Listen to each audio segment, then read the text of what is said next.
प्रदेशाध्यक्ष पद स्वीकारल्यानंतर हर्षवर्धन सपकाळ आता ॲक्शन मोडवर आल्याचं पाहायला मिळत आहे।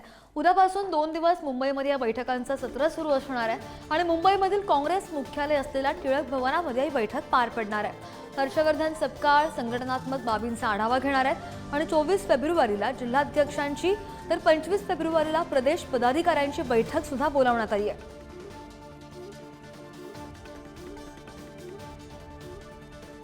अधिकची माहितीवर आमचा प्रतिनिधी शिल्पा आपल्या सोबत आहे। शिल्पा, संघटनात्मक बाबींचा उल्लेख केला गेलाय।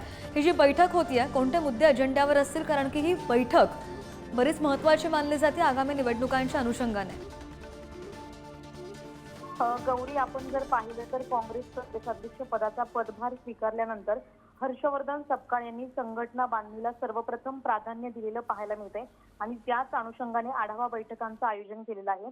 राज्यातील सर्व जिल्हा काँग्रेस कमिटीच्या अध्यक्षांची बैठक सोमवारी दुपारी 1:30 वाजता बोलविण्यात आलेली आहे। तर मंगळवारी म्हणजे 25 फेब्रुवारीला दुपारी 1:30 वाजता प्रदेश काँग्रेस कमिटीच्या पदाधिकाऱ्यांची बैठक बोलविण्यात आलेली आहे।